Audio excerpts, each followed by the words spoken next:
Hey, what's up, guys?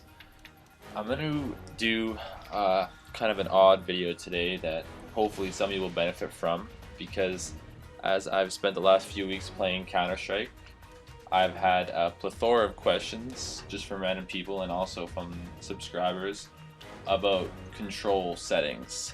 Yes, I know, it's a very weird topic, but it seems to be one that comes up frequently as Counter-Strike is a game based on meticulous aim and movement, much more than Call of Duty and Battlefield. So your controls are pretty important when it comes to your success in the game. So I'm just going to be going over the different styles of play and the different settings that you can use to help get an advantage over other people that might be using default controls or that have no idea what they're doing, which seems to be a majority of the people playing this game because my teammates always seem to be awful. So there's two categories. You have your controls and you have your settings. And Counter-Strike is quite unique in that they actually allow you to map every single control onto the button you're choosing, which is a method that a lot of other game developers, in my opinion, should use. However, they seem to be one of the first to do such things, so we are definitely going to use it to our advantage. So I'm going to start by talking about the most important which is your controls and your sensitivities. I tend to play inverted. I know most people don't, and I've been criticized for using inverted, but it's just an old habit from back in the days of Halo 1 PC. So obviously that's just personal preference. Same with your sticks. And here is your first option, and I know that a lot of Halo players will probably be familiar with this, and it's your duck and your walk mode, which is either hold or toggle. Hold is going to allow you to not have your settings saved whenever you hit a button. So if you are going into duck mode or if you're going into walk mode and you hit the button, hold will require you to hold it down as long as you want, and as soon as you release it, you will continue on in regular movement. And toggle is going to make it so when you press it once, it'll go into duck mode and you have to press it again to get out, which in my opinion is quite annoying, and you should always have your settings on hold, even though it can be more strenuous on your hands and can grind out your controller. It is much faster coming in and out of hold, or sorry, coming in and out of duck and coming in and out of walk, so it'll allow you to strafe better and land your shots easier. So in my opinion, you should always have these on hold. So the next three are your sensitivities, which are, in my opinion, your most important controls. And again, these are mostly personal preference. However, I've tested out a very wide variety. You can drop all the way down to pretty much no sensitivity whatsoever, which is obviously an extreme and it's unplayable, and then all the way up to super high sensitivity. So I've tried them all out for quite a while, and I found the sweet spot for horizontal sensitivity lies right in the middle, and it'll allow you to be quick at close range, because if you play on too low a sensitivity, you'll be completely useless at close range, and at the same time it'll allow you to be accurate over long distances. Again, some people prefer to play on an extremely high sensitivity. I've never been able to do that, but if you can get used to it at long range, power to you. However, I feel like, especially in a game like Counter-Strike, if your sensitivity is too high, you're going to be losing all your long range gun battles, and that's where it really starts to matter. So I think you should definitely try things out and see where you like it, but usually you're going to be in between about 0.8 and 1.12. For me, it's right in the middle at 1.1, and my vertical is at 0.89. So your vertical, you don't want your vertical higher than your horizontal for obvious reasons, and a lot of people have them the exact same, but I feel like it's easier to adjust minutely, which is where vertical comes into play the most, when you have to aim maybe half an inch up on some guy's neck to the bottom of his head, and you don't want your sensitivity too high because you'll just end up shooting over him or below him. So I like it about 0.2 below my horizontal sensitivity. And again, this can be personal preference, and if you play on a lower horizontal sensitivity, you're also going to want a lower vertical sensitivity and vice versa. But you don't want to go too low because then it'll be awkward to compensate from horizontal to vertical, and you'll never get used to your controls. So thirdly, we have zoom sensitivity. Zoom sensitivity only deals with when you're scoped in. So that's when you're sniping or when you're zoomed in with the Steyr AUG on the CT side or the SG553 on the T side. And this is going to be one of your most important settings if you like to op, as I do. So you want to balance in between being able to move fast like you do with a scope.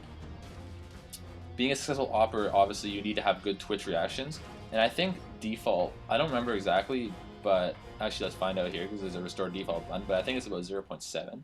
Yeah, it's 0.7. So I've bumped it up to 0.75, and I know a lot of other proficient players play on 0.8. So, I mean, right now you may be asking, okay, well, this is just for scoping in, so why don't we just have it at the max? Because the better the sensitivity, the better the sniping is, usually. I know that plays true for Call of Duty for the most part. Most snipers and quickscopers like to play on quite a high sensitivity. However, the difference with Call of Duty is, or sorry, not Call of Duty, the difference with Counter-Strike is a lot of opping is going to be done at extremely close range. I mean, most people are reasonable at opping at long range, but the thing that separates the good players from the average players is how accurate they can be at close range. So you don't want your zoom sensitivity too high. I made the mistake of maxing my zoom sensitivity when I first started playing, using that Call of Duty style of thinking, and I subsequently got absolutely demolished for about a week until I brought it back down to 0.75, and I've been doing a lot better, especially close range. Like I said, you probably want this in between 0.7 and about 0.8. If you're used to a high sensitivity, you can probably push it up to 0.85, but I wouldn't go any higher than that. So vibration by default is on. I have it turned off in Xbox settings, as most of you guys do too. I find that vibration hampers my aim, and I actually had the rumble sticks removed from my controller completely. So I mean, I don't need to spend too much time discussing this. And then we move on to the mappable controls, which obviously can be quite controversial. Everybody has their personal preferences. Everybody has their different buttons they like. I've just recently set my things back to default, so I'm going to go through each one individually and talk about what I like to have mine on. So obviously fire. Actually, I know you'll probably think, okay, fire, right trigger, nothing much there, but I know a lot of people have actually started switching to right bumper. And the reason for this is in Counter-Strike, you're basically never going to be spraying. You're always going to be single shotting or two shotting. And unless you have controller stops on your triggers, the distance to press your trigger down as opposed to hitting a bumper is going to be a lot longer. And therefore, using a bumper as your trigger or as your fire button allows you to place quicker single and two burst shots than somebody using a regular trigger. And obviously that makes sense, and I had tried it for a while, and it actually did help me, and I would suggest you to use this if you are intensively playing Counter-Strike. However, as you guys may know, I play a lot of other games such as Battlefield, and moving between bumper and trigger to shoot just ended up confusing me, and I'd go into Battlefield and go to gun some guy down and end up throwing a grenade at his face, and then I'd switch back to Counter-Strike and I'd start toggling between my weapons instead of firing with my right bumper, and it just got way too confusing. So for simplicity, I keep my fire button on the right trigger. However, if you are keen on edging out every little advantage using your controller on Counter-Strike, then I would suggest experimenting with other buttons. I mean, you could easily go as far as to use like A button or pressing in a stick to fire. I haven't tried that, but it's certainly plausible. And I know that a lot of other good players that I've played against and that I've spoken to have switched off fire as well. So definitely one of the more important buttons. So moving on now, alternate fire. Really not that important. This is only to switch the fire modes on the weapons that are applicable. So the FAMAS is one of them, same with the Glock, switching from single shot to 3 burst mode. Again, really doesn't matter in the heat of combat. It's something you do at the start of the round. I know at the pistol round, most good players like to switch their Glock into 3 burst. And I guess with the FAMAS, I do find myself switching between automatic and 3 burst a lot. So it's somewhat useful, but again, it's not really that time concerning. So I've just kept mine on alternate right stick, pressing the right stick. And then reload. I know a few of my friends have remapped this. However, I've kept mine on B, just again for simplicity's sake. X and B. Most games use X. A few games use B. I like using X as use, like defusing the bomb and stuff, so I just kept it on B. I guess you could alternate those. You could have reload as X and use as B, but again, I just kept mine the same for simplicity's sake. So jump is where I've remapped one of my buttons. I have not used A because A requires you to remove your thumb from the right thumbstick, which will affect your aim in the heat of combat. So if you're trying to jump or get up on a ledge and you see somebody, you'll have to move your thumb from A back to your thumbstick. And that can take some time. So I actually remapped my jump button to pressing in the left stick. And I know this might seem weird, but when you're moving around with the left stick, pressing it in becomes intuitive with jumping. And Counter-Strike jumping can be important. There's a lot of like trick jumps you need to know, like, and quickly jumping and crouching.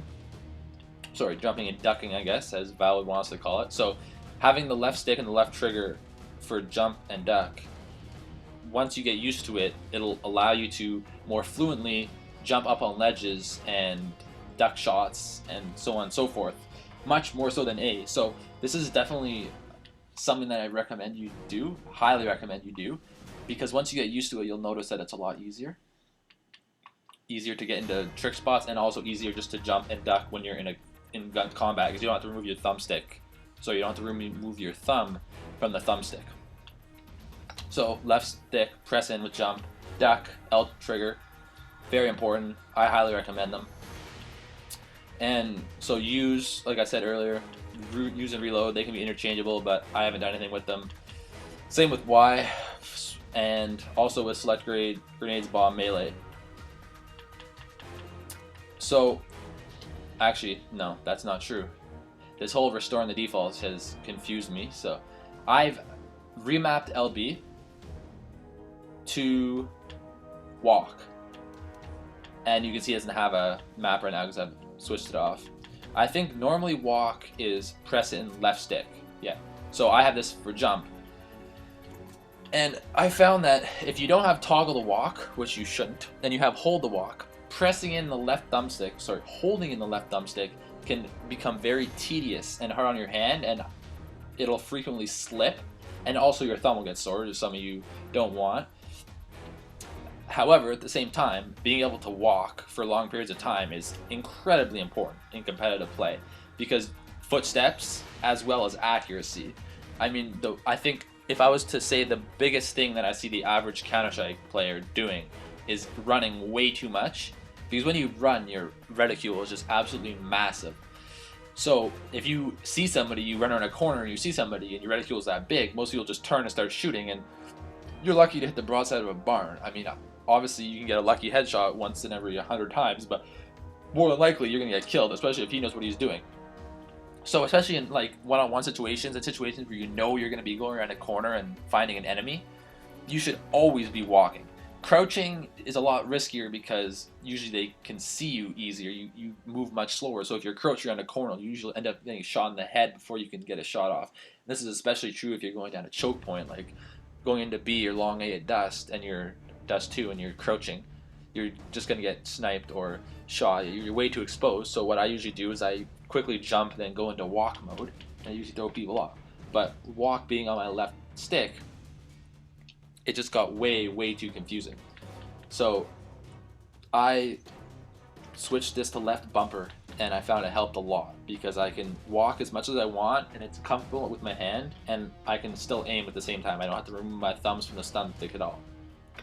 So I believe I switched this, I toggled this to A, so I have Y and A as my toggle through, and I think everything else I've kept the same. There's really nothing much to do in terms of all these, because these are computer controls. This is, as you probably know, this is ported over straight from the PC, and it suffers from input lag due to that fact. But when we're talking strictly in terms of a controller, we can't map any of these buttons. These are usually reserved for the 1 through 9 keys on the mouse and keyboard. And the spin 180 key, I mean, it's useful when you're getting flashed or you're throwing a flashbang or whatever, but in the heat of a moment, when you're in a gun battle or whatever, you're really going to be using it very rarely. I know some people preach using it, but I haven't found any use for it, and I haven't really seen anybody use it that much. So you can toggle whatever you have left. I know some people have up on the D-pad, or some people have, I think the default is A, so some people use that. I think I use up on the D-pad and down on the D-pad with drop weapon. But like I said, it doesn't matter. I think spin 180 is overhyped and it's pretty much useless, especially on controllers when you have to like take your thumb off the thumbstick to do it. I mean, I know one of my friends, he has it mapped on the left thumbstick, but like I said, I prefer to have jumping on the left thumbstick. I think that's more important than being able to spin 180, because the only time you're ever going to use a spin 180 is if you see a flashbang coming in, and you're usually screwed anyways. So I don't mind taking my thumb off the thumbstick. I rarely use it. So that being said, that's pretty much everything. Again, this is always open to debate. I'm sure a lot of you who play this game and have switched with your controls or played with your controls a little bit might have other preferences and will flame me in the comments, and that's okay, because I know a lot of people that I play with and I've talked to would disagree with me strongly. However, the amount of questions I've gotten just from people who are looking for help that I've been playing with just in random pub games, and as well as people on the channel that have no clue what they're doing, I just hope that this can be just kind of a starting point for you, and so you better understand all the different functions. And you don't necessarily have to use my control scheme, you can play with it yourself, but this is definitely a lot better starting point than what Valve has as default.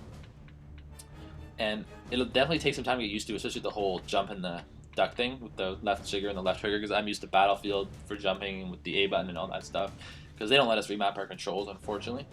So if you're frequently switching between games and you don't really care about it, then this video might not be for you. But if you're struggling online, as I know a lot of people are, and you're just looking for anything that might be able to help you out, hopefully this will give you a little bit of an edge, and once you get used to it, you'll notice that you're doing better than previously.